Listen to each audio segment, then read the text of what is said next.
দাদা একেবারেই সাংসদ অভিষেক বন্দ্যোপাধ্যায় ২৬ গুনে গুনে ২৬ দিন পর প্রাসাদ থেকে বেরোলেন এবং জনরোষের শিকার হলেন। তাকে ডিম ছুঁড়ে মারা হলো, তার জামা ছিঁড়ে দেওয়া হলো। কি বলবেন, মানে জনক্ষোভ কতটা তৈরি হয়েছিল এর থেকেই তো প্রমাণিত। মানে আমার মনে হয় যে উনি যদি না বেরোন খুব ভালো হয়। আর সব থেকে বড় কথা, জনরোষ কি হতে পারে উনি এখনো দেখেননি।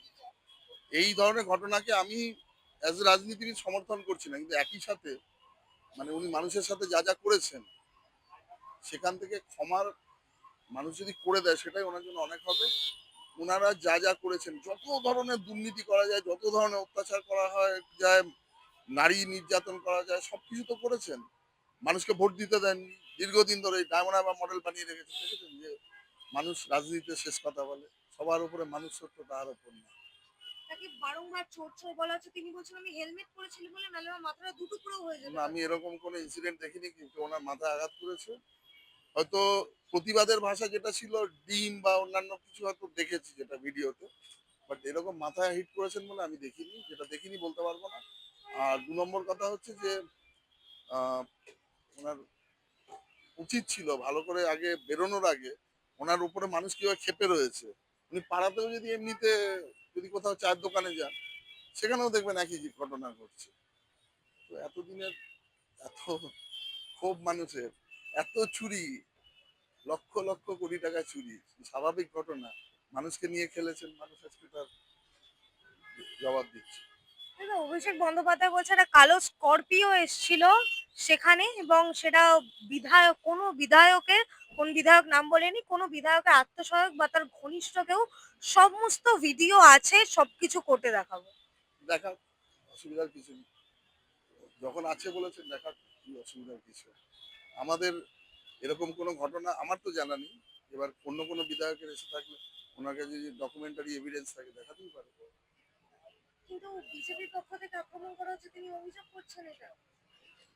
বিজেপি বিজেপি কোনো পার্টিকুলার এজেন্ডা নিয়ে চলে না, মানুষ যা এজেন্ডা নিয়ে চলে বিজেপি তার সাথে থাকে। এখানে আমাদের কোনো ভূমিকা নেই। মানুষের যে ক্ষোভ সেটা আজকে আছড়ে পড়েছে, BJP has nothing to do.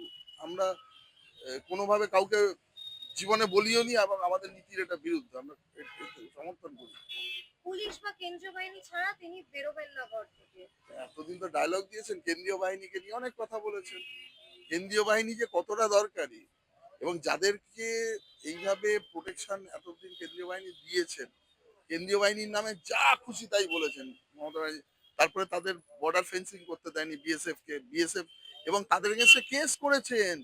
আগের বার যখন 2021-এ তারা নিরাপত্তার জন্য এত কিছু করেছিল, ফায়ারিং এর আগে তাদের উপরে কত বড় অ্যাটাক হয়েছিল, তাদের এগেনস্টে মার্ডার কেস করেছেন। যান এবার কেন্দ্রীয় বাহিনীর কাছে গিয়ে কেন ভালো লাগছে না খুব? কেন্দ্রীয় বাহিনী কি বাহিনী কখনো মার্ডার করতে পারে না? এইসব মূর্খগুলো রাজনীতিতে কতগুলো গবেট রাজনীতি করতে আসে, যাদের আইনের কোনো ন্যূনতম যোগ্যতা, তাদের ডিগ্রি জাল, সবকিছুই জাল। তাদের বোঝা উচিত যে কেন্দ্রীয় বাহিনী কি জিনিস, পুলিশ কি জিনিস, এবং পুলিশকে নিয়েও খেলা করা উচিত না। এবার পুলিশকে এরা মানে পায়ের জুতো ভাবতো, চাকর বাকর ভাবতো, এখন পুলিশকে দরকার হয়েছে না।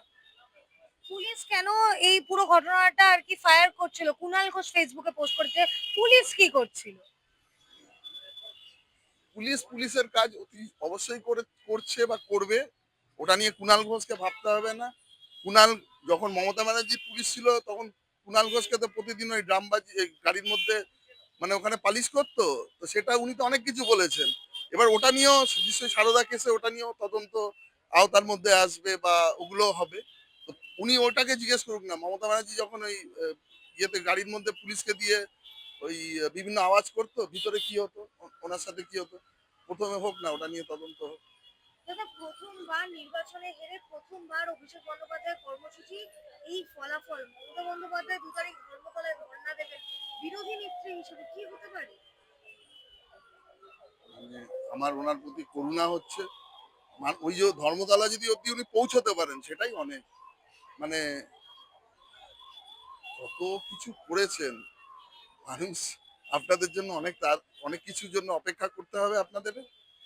ধর্মের কল বাতাসে নয়, আপনি যা করবেন তার নেচার আপনাকে সেটা ফেরত দেবে, নিউটনের থার্ড ল, সায়েন্সের ভাষায় বলি। আর সব থেকে বড় কথা যে আপনাদের জন্য এখন সব থেকে সেফ জায়গাতে জেল।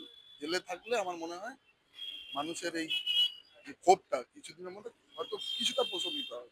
দাদা শেষ একটাই প্রশ্ন করবো, অভিষেক বন্দ্যোপাধ্যায়ের বাড়িতে সিআইডি, পুরসভা তারপর সিআইডি তাকে নোটিশ দিচ্ছে, তিনি বলছেন যে গ্রেফতার করে দেখাক, চ্যালেঞ্জ করছি। আমি আবার বলেছি, গবেট মূর্খদের কথার কোনো জবাব দিই না। যা যা করেছে প্রত্যেকটাই উনি এটা বলছেন তো, এই যে পরবর্তীকালে হয়তো একটা সিনেমা বেরোবে ২০ সাল বাদ, ঠিক আছে? এটা দেখতে পাবেন সেই সিনেমাটা। মানে ২০ বছর পরে হয়তো কেউ জেল থেকে বেরোবেন। কি হবে দেখতে পাবেন। অভিষেক অবশ্য বন্দ্যোপাধ্যায় জেলে যাবে? আমি কি করে বলবো? আমি যতটা জানি যে যা অপরাধ করে তার জন্য যা যা সাজা হতে পারে, আমি তার একটা আপনাকে তার হিন্টস দিলাম।